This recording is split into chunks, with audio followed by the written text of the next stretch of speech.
All right, so continuing on that line of thought that Kyle has put forward, that SQL lives, I would like to introduce my colleague, Lei Chang, who will be talking about the latest addition to the Apache Software Foundation Incubator project by the name Apache Hawk, which also happens to be a project that could potentially trace its lineage to one of the oldest and best known open source projects, Postgres. So with that, take it away. Thank you, Roman.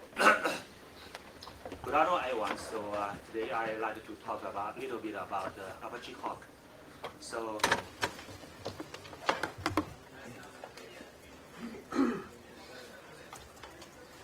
this is the agenda of today's talk. So first I will give an introduction about Apache Hawk, including the background and the main features and the current status and the latest development and the roadmap stuff. And I also want to talk about a little bit about Tom 2.0, which will be ready, in end of this quarter or early April. So finally, I will give a brief introduction about how to contribute to the community.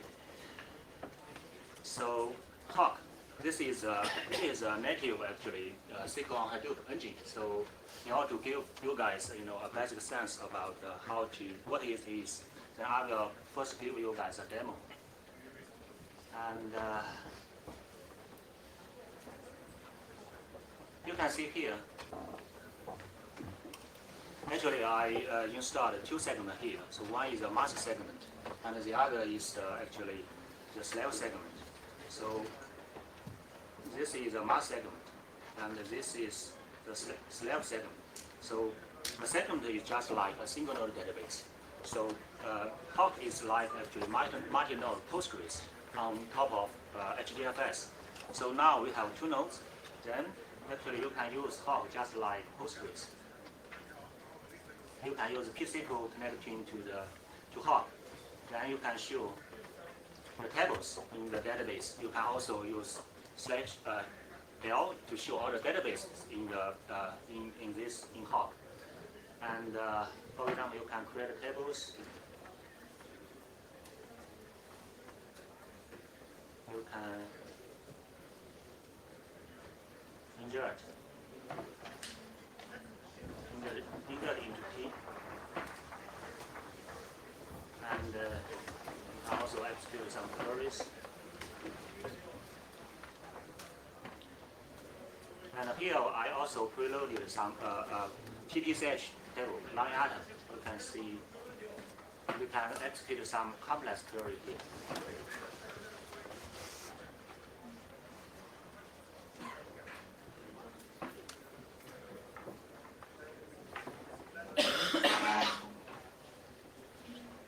This is TTCH Q1. You can see that there are a lot of operators here. You can, there is group by, there are all, sorting, there are some sum, average, and a lot of stuff. These are very complex query. You can see that Hawk can support this very easily. And okay, so this is a very short demo, show about how to use Hawk. And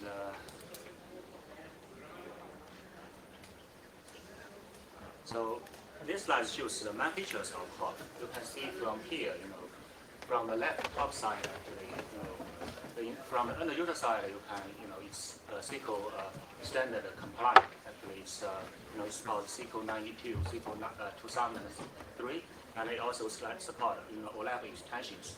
So you can use JDBC and ODBC, connected to Hawk. Then you can actually connect to almost all of your applications. And internally, it has a cost-based optimizer. For next talk, actually, we have our colleague Edison, who will introduce Hawk, that is the cost optimizer in Hawk. And internally, we have dynamic pipeline. Actually, this is the interconnect. Interconnect is actually the network protocol. Actually, connect all of the nodes together.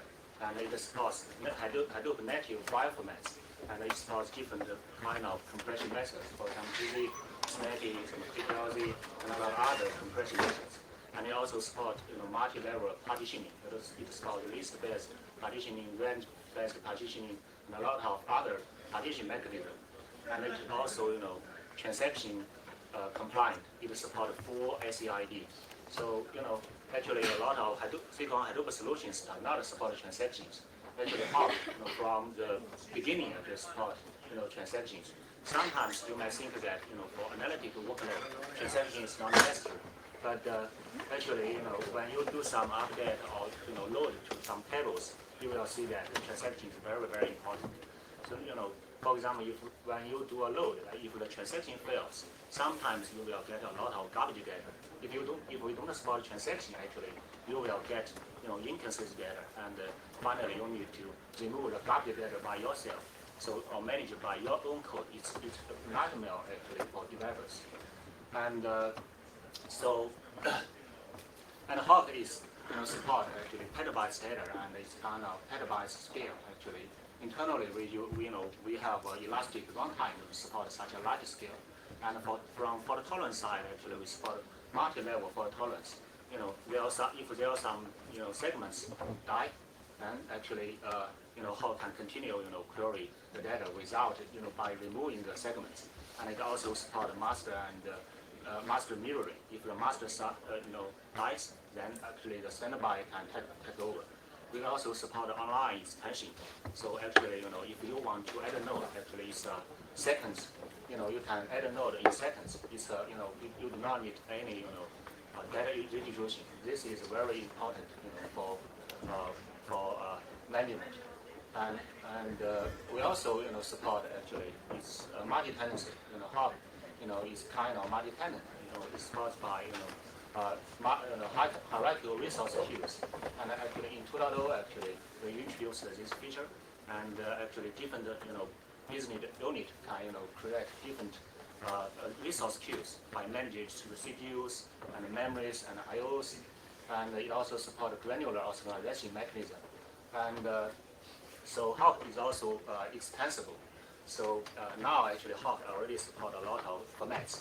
And naturally, it supports AO format and Parquet format, and it also supports a lot of other formats: sequence file, arrow file, JSON, through PXF. That is a pivotal extension framework. And you can also, if you want to support, new format, you can write some plugin to support it. And it also supports multi-language user-defined functions. It supports Python, Perl, Java, C, and many user-defined functions. And actually it also supports built-in data science library, actually the medley. So this is the main features of Hawk. And this is how we position actually Hawk compared to a lot of other SQL and Hadoop solutions. You can see that actually there are two dimensions. The first dimension is about performance and SQL compliance.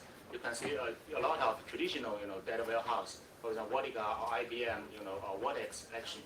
And they have SQL compliant actually engine, and actually it's kind of high performance. And for some new SQL Hadoop solutions, for example, Impala, Geo, or Spark SQL, or Hive, actually they have limited performance. And the SQL from a SQL standard side, actually, typically if you want to run TDCH or TDCTS queries, actually you need to rewrite the query. Actually, it's not standard compliant. And another dimension is about priority and openness. Actually, Hawk now is Apache project. It's completely open, and now actually it's Hadoop native. It integrates with HDFS, Yarn, and Barry natively, and it has it is highly scalable. And so from the two dimensions, you can see that Hawk is the only one in the top right quadrant. So this is how we position Hawk in the SQL Hadoop solutions. And this is how we typically deploy Hawk. There are several master nodes, and typically Hawk has several master nodes. There's Hawk master, and the other is standby master, and there are a lot of slave nodes, that is computer nodes. On each computer node, you can see that there are one physical segment. And when a query comes, actually Hawk start a lot of query executors, that is QEs, to execute the query. And on each slave node, you can also see actually there is a data node. That is HDFS data node. Actually, typically, we collocate data node and Hawk segment together to get better data locality. And in the slave node, you can also see there is a node manager. There is a young node manager. It manages the resources of the cluster. So, and on the master side, actually, there is a mem node, and there is also a catalog service. Currently, the catalog service is co-located with the Hawk master. Actually, we abstract the catalog services, into a separate service internally. And there is also young resource manager. You can configure in a high availability way. So this is a typical deployment of the Hawk cluster. And this slide shows the Hawk and the high-level architecture. You can see that from the top side is components in the master node. And the client can be TCP, it can be gDPC or ODPC or any other applications. And when a query comes, actually, it first goes to the parser and analyzer. After the parser and analyzer, we get a query tree. Then the query tree will be passed to the optimizer, and the optimizer will get an optimal plan for the query. After the query plan is calculated, then actually it goes to the dispatcher. So from the dispatcher side, actually it first will get the resources available in the system, and so it goes to actually if it run together with Young, and then actually it will go through the resource manager, then actually through the resource broker, then get the resources from the Young side. Then actually obtaining the resources or returning resources are completely dynamic. That is according to the query cost. And after we get the resources, we know actually the resources are available, we should execute the query. Then we dispatch the query to the segments to execute. You can see that on the bottom side it is the segments node, segment host. And on each segment host there is a physical segment. You can look at this physical segment just like a single node database. And actually, during the execution, we studied multiple virtual segments on each physical segment. You can see that, for example, if we have a big query, then actually we have 1,000 nodes, but we want the degree of parallelism to be 10,000. So what can we do? We have only 1,000 nodes, right? Here Hawk can start actually 10 virtual segments on each node, so it can achieve 10K actually degree of parallelism to execute the query in massive parallel way. And so between the physical segments there is an interconnect. Actually, for interconnect, actually you can see that actually we have two interconnect implementations. One is TCP based and the other is UDP based. You may think that why we need a UDP interconnect. Actually, in the early version, actually we have a TCP based interconnect. Finally, we find that actually TCP has a lot of limitations. And actually, you can think that if we have 1,000 nodes and each node will communicate with each other node, then actually on each node there will be 1 million connections, right? 1,000 nodes, each node will communicate with each other. Then on each node is 1 million connections. If one node has 1 million connections, actually the node will stop. You cannot even log into the node. So TCP has a kind of scalability bottleneck. So we developed a UDP-based interconnect to solve this issue. So this is actually interconnect is the main things for the parallelism in the database. And here actually for the external system, actually we use PXF, that is Pivotal Extension Framework, to connect to external system and to access data. For example, it can be HBase, it can be Oracle, it can be any other databases, and or any other systems. So this is the overall architecture of Hawk, and this is the basic query execution flow. So after the query comes, actually you first go to the parser. After the parser, we get a pass tree, and the pass tree actually is given to here I omitted another component that's the analyzer. Actually, the pass tree is given to the analyzer. Analyzer will do some semantic analysis. For example, it will check the, whether the columns accessed in the query URL, and it also do some other semantic analysis. After the analyze phase, actually, the plan will be generated by the planner. And the plan will be given to the dispatcher, and the dispatcher will work with the resource manager. And to get the resources, then actually the dispatcher will start the processes on different nodes. Then actually we also slice the plan. That is, if the plan, actually a plan can be sliced into several slices, and each slice will be dispatched to the query executor for execution. This is the overall execution. All right, so this I just introduced the overall architecture and actually how the query works. And here is the hog status, including the history and the current status. In 2011, actually, we did a prototype, and at that time, actually, Hadoop just become very popular, and a lot of enterprises began using Hadoop as their centralized, storage system. So, at that time, Pivotal has, Green Plum database. So, and this is the NPV database. It is extremely faster than actually Hadoop solutions. For example, Hive and Pig and other solutions. So, but it has, a share nothing, storage architecture. So we think, how can we combine, Hadoop with NPV database together? So this is why we started the prototype. So every time we call the prototype as Green Plum database on HDFS. So after the prototype, actually, we developed the alpha version. So alpha version is tried by a lot of customers. So after the customer tried that, actually, they did a lot of benchmark and compared the performance between Hawk and Hive. So at that time, actually, Hawk is 4 times faster than Hive. So actually, it promoted actually Hawk as a product. So we in 2013 actually we released the Hawk 1.0. Actually, in 1.0 phase, actually we changed the architecture a lot.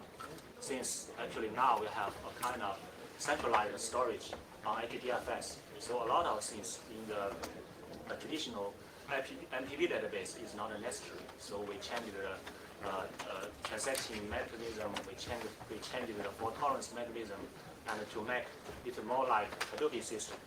And in 2013 to 2014, actually, we have a lot of minor releases. We added Kerberos, we added packet support, we added a lot of other features. And in 2015, it goes to Apache. And currently, you can see from the Apache side, actually, it's Hawk 2.0 beta. And 2016, actually, it's very close to Hawk 2.0 GA. And this is the features, that to be released in Hawk 2.0 GA. And it's about more than 10 plus features. The most significant feature, is about the elastic execution runtime.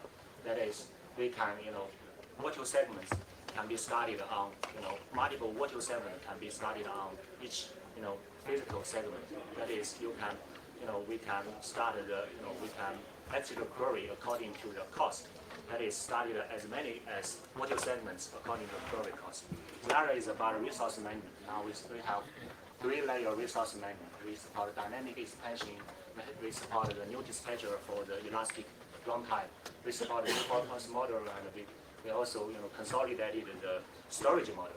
And we also supported the block level storage. And we also have a HDFS catalog cache to accelerate HDFS accesses.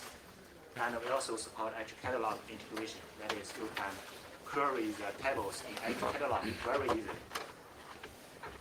All right, so finally, I'll take maybe 3 minutes to about how can we contribute to the Apache Hawk. This to contribute to Hawk is you can for example you can add some documentation stuff, you can edit the wikis, you can report some bugs, and can provide fixes for the bugs, and you can also develop some features. Here is the website and wiki and reports and Jiras. And the mailing list. If you have any questions or have any ideas, you can send it to our dev mailing list or user mailing list. So this is a code contribution process. It's very easy. You just need to start a Jira, actually, fork a GitHub repo, then clone your report to local, then actually you create a feature branch. Then after you finish your feature, you just start a pull request. The committers will work with you on the to pull your code in. So details can be found on this wiki page. And there are a lot of interesting areas that you guys may consider contributing. So currently we are also working on these areas. So indexes are very important for point queries. Now we are working on the indexes. And for non-heap tables, we also want to support update delete. Hadoop is kind of a pan-only file system. You can only do update and delete on the file, on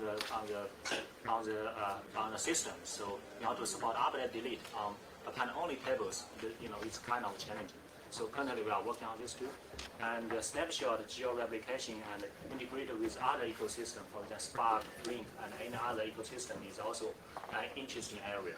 And we can also enhancing, compiling and building, on different platforms is also an interesting area. So this is the best steps to build and set up. Due to the time limit, I will skip this. So this is the references of this talk. You can see, a lot of materials, documents on our website, and you can also take a look at our publications on some research, conferences. For example, Sigma conference, VLDB conferences. All right. That's it. Thank you.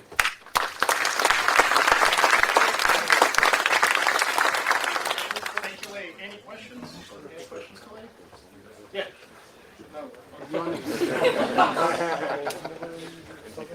So, yeah, just a question. When would you suggest someone uses something like Greenplum versus when would you suggest they use Hawk? So actually, typically, if customer are using Hadoop, we suggest actually you should use Hawk, since Hawk is kind of native SQL engine on Hadoop. If you use actually data warehousing, solution, it's better to use Greenplum database.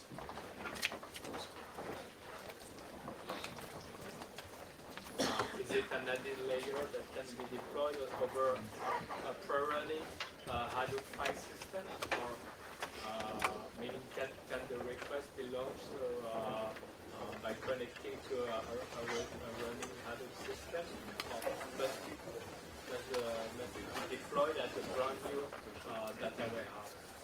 Actually, so you can deploy to your actually existing Hadoop cluster. So currently, it's it's very Hawk is very independent. So you can deploy to your existing DFS or YARN, or can use Environment to deploy. Yep, right here. In what way is it different from Presto, for instance? So Presto actually is also a SQL Hadoop solution. If you can, if you compare Hawk with Presto, actually, there are a lot of benefits, over it. For example, SQL compliance. Presto is, if you run TPCDS or if you run TPCH, you need to rewrite almost all the queries. And from performance side, actually, Hawk is much faster. And from other side, actually, for example, integration with existing Hadoop ecosystem, Hawk is also better. For example, integrating YARN and integration with Environment stuff, it's much easier for Hawk, to work with existing system. What about Metastore? It's different from Hive Metastore. Huh? You have a specific Metastore. So for storage side, actually, we have some native storage format. It's also open source. You can use it as, for example, you can use MapReduce or Spark to access the storage format. It is a pan-only format, and the other is Parquet. This is open source format. It's not private. No, the Metastore. Oh, Metastore. Yeah. The Metastore currently is on master. It's on local disk. It's specific. It's not using the Hive one. You can use the high one. Actually, we support Edge catalog integration. You can use Edge catalog to access Hive catalog. And for our own metadata, actually, currently it's on local disk. It's just like Postgres catalog. Any more questions? What about accessing the data? The security-wise, could it be managed or can it be also done via host? Can I say it again? So the data, access to the data, Uh-huh. can it be managed in host or should be managed with the folders in HDFS?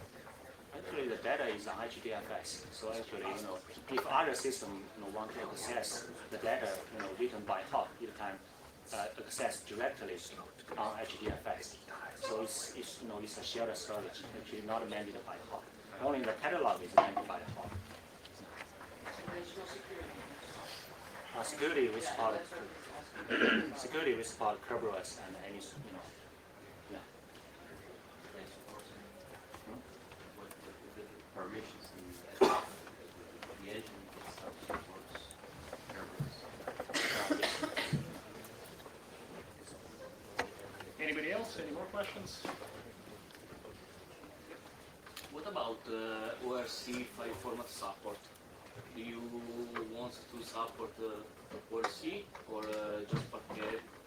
Yes, it's currently in plan. Actually, for ORC file, you can use PXF. Actually, you kind of external tables for accessing now, and we also, plan to exploit it just like native storage. This is in the roadmap. All right. Thank you so much again.